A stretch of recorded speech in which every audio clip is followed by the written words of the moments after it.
Hey everybody, welcome back to Video Connecting series on the MiSTer FPGA DE10 Nano project. And of course, it's been a few days since we talked about the Nintendo 64 core, and you know Robert FPGA Zoom Spots has updated it again with new fixes. And that's the great thing. Every 72 hours at the minimum, we get a brand new core build fixing or improving on something. And today's core build is going to give you a lot of improvements on the RDP or reality display processor side. Because if I don't point it out, sometimes you guys don't see it, but there are still bugs in a decent amount of game, and Robert is now, at least at this point in time, into the bug fixing stage. Now here on Beetle Adventure Racing, it can be a little bit hard to detect actually what the difference is. This right now is the current core with the RDP bug fixes in, so go ahead and take a close look at the vehicles that you're racing against, their tires, and their overall polygonal structure. This game suffered on the previous core, so some breakup on the polygons, and that's now been completely fixed. Let's move over to the older core. It can be hard to spot, but this is the level and attention to detail that is in the current core build, and I'll have some more examples in just a moment that are going to be way more fundamentally obvious to see. But I'm using this as an example off the top to show you how good the core already is, and you probably didn't even notice some of these bug fixes, but there is a lot of RDP code within the core in and of itself, and a lot of it, even though it's functioning, does still have bugs, and they do need to be improved on. So that's what Robert's been working on this week. That doesn't mean the core is 100% in the bug fixing only stage. There are still a few features waiting to come to the core, but Robert basically works on whatever it is he wants. And if we move back over to the current core, if you didn't notice, all of the tires are now way more rounded, and there's not really any polygon breakup going on there. If you get really close to a car in the old core, you might notice that the tires look like they're completely shredding off the vehicle, which could totally happen if you were racing around a course like this, but it shouldn't look like that if you're playing on real hardware. And that is one of the great things about this core, is it's bringing it even closer in line to a real Nintendo 64. Again, these are small things to notice, but they are huge things as far as the core's performance and accuracy to real hardware is concerned. But we're going to have a lot more examples, so definitely stay tuned. And if you've never played Beetle Adventure Racing before, make this your sign that you should definitely check it out on the current core. It's one of the best racing games on the system in my opinion. It is just always a fun time, and with the new core update, it looks so much better than it did before. The intro still has a little bit of wiggliness on the timing, but that's going to come in future cores as well, I'm sure. Let's go from Beetle Adventure Racing to another one of Nintendo's most popular games on the system, Pilotwings 64. In the previous cores, when you would get close to the ground, you would get this real garbage looking thing going on in the textures. No other way to describe it. As you're zooming around here with your jetpack on, this is on the current core, you'll see within the effect around the jetpack, everything looks clean and you're not getting any distortions in any of the lines on the textures. In previous cores, when you would get close to the ground like this, you would start seeing this weird texture, almost corruption for lack of a better term, within the core. People did notice that if you see here, YouTube compression can be difficult, but around that halo and in some of the intersecting lines on the textures, you're going to start seeing some real corruption come in that would not be on the real hardware. Now this is a very minor effect on the Nintendo 64, something RDP can do, but getting this core one-to-one with real hardware means that these things do need to be fixed, and the level of attention to detail Robert's putting into these small items are fundamentally important. You would probably never know half of these existed if I didn't show them to you, but it is what it takes to make a core that much better and that much more accurate to real hardware, so it's so impressive to see him putting all this work in.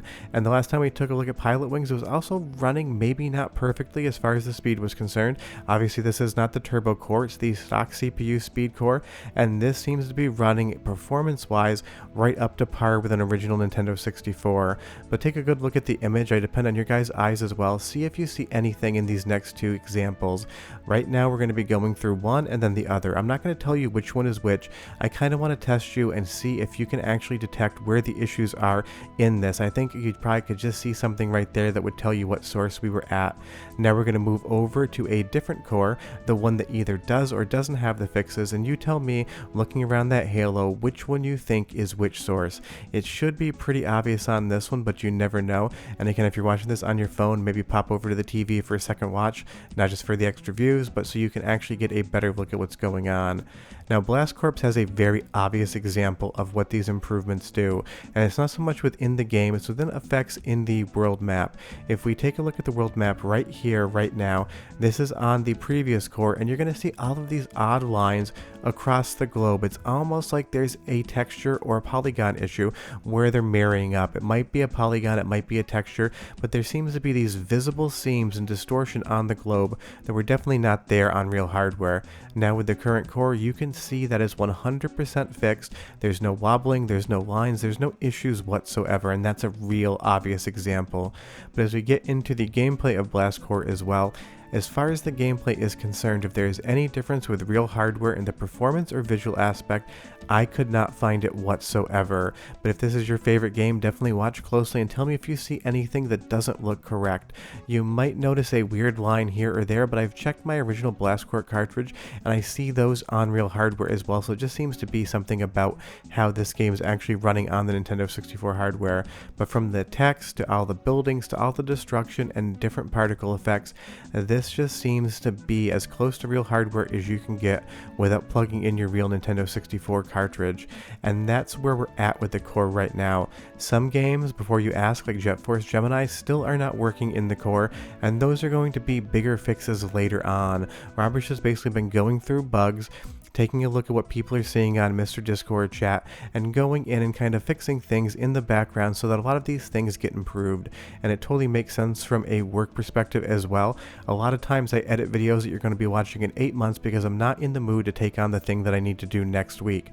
So a lot of this workflow bug fixing before trying to make other games work totally makes sense to me as well. So I'm sure those games that aren't quite yet working very well will probably start to improve maybe in February, March. We'll have to wait and see.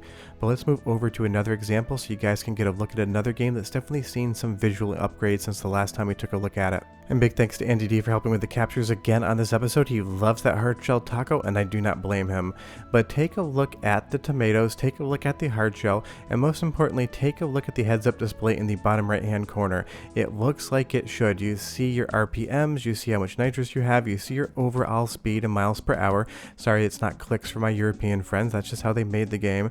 But as we move over to the next core, the previous one, you're going to see something completely different come up. Now all of a sudden that heads-up display has these odd black lines going through them, and some of the tires also look a little bit strange. These again are small things, but it's what it takes to make the core fundamentally one-to-one with real Nintendo 64 hardware, and I do love the fact that you can race around as the Nintendo 64 logo in this game. There's so many weird cars in this title. I would say it's a B-tier racing game, but the sheer weirdness definitely brings it back up to like an A- tier. But as we move back over to the current core, the one with the RDP bug fixes, you're going to see that all of those lines disappear, those tomatoes definitely look rounder, and everything seems to have a very good visual look. Now there was some audio issues with this capture. It seems to be that the core has some clipping, but honestly it's all licensed music anyway, so I really couldn't give you a listen to it even if I wanted to.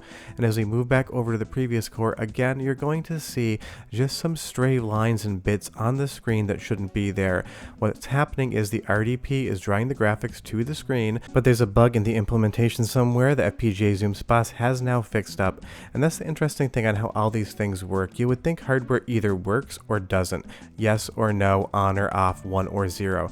That is not the case whatsoever. You can have RDP implementation in the FPGA core, you could have it in a software emulation core, and it could be drawing something to the screen, but it could have issues. That's just how this works. But again, so many hilarious cars in this game. Definitely play it if you have not given it a shot before. Now moving over to another title, look at those tires right now.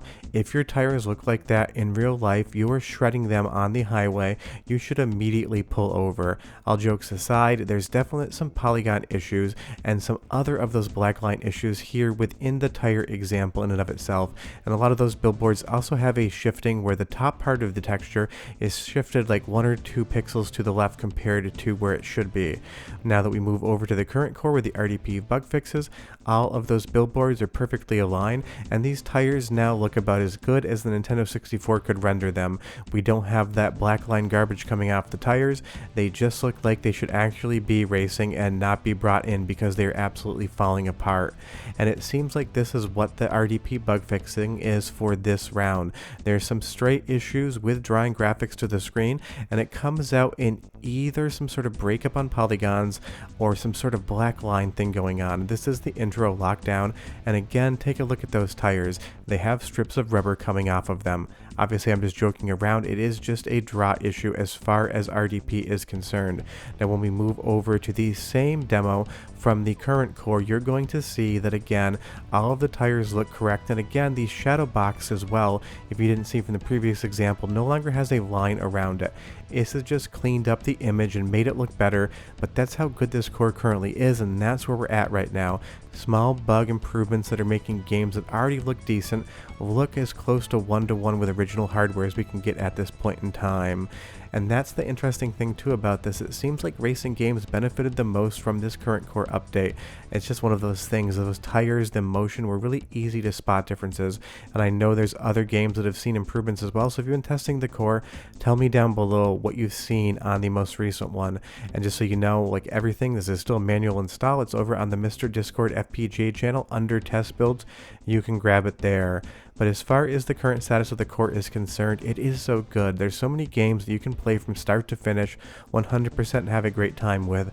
Now some of those games are seeing bug fixing, so you can get an even better visual experience. And I'm sure I'll be probably back Monday, Tuesday, or Wednesday with another video, because it seems like FPGA Zoomspas loves to give us a core every couple days. But short of that, go play some more Nintendo 64, look for those bug fixes, and next time there's a new core, I will definitely update you guys and tell you what's in there. If you want to see any retests of previous games to see how they're working on the new core they haven't shown in a while, leave me a comment down below. Short of that, bye bye.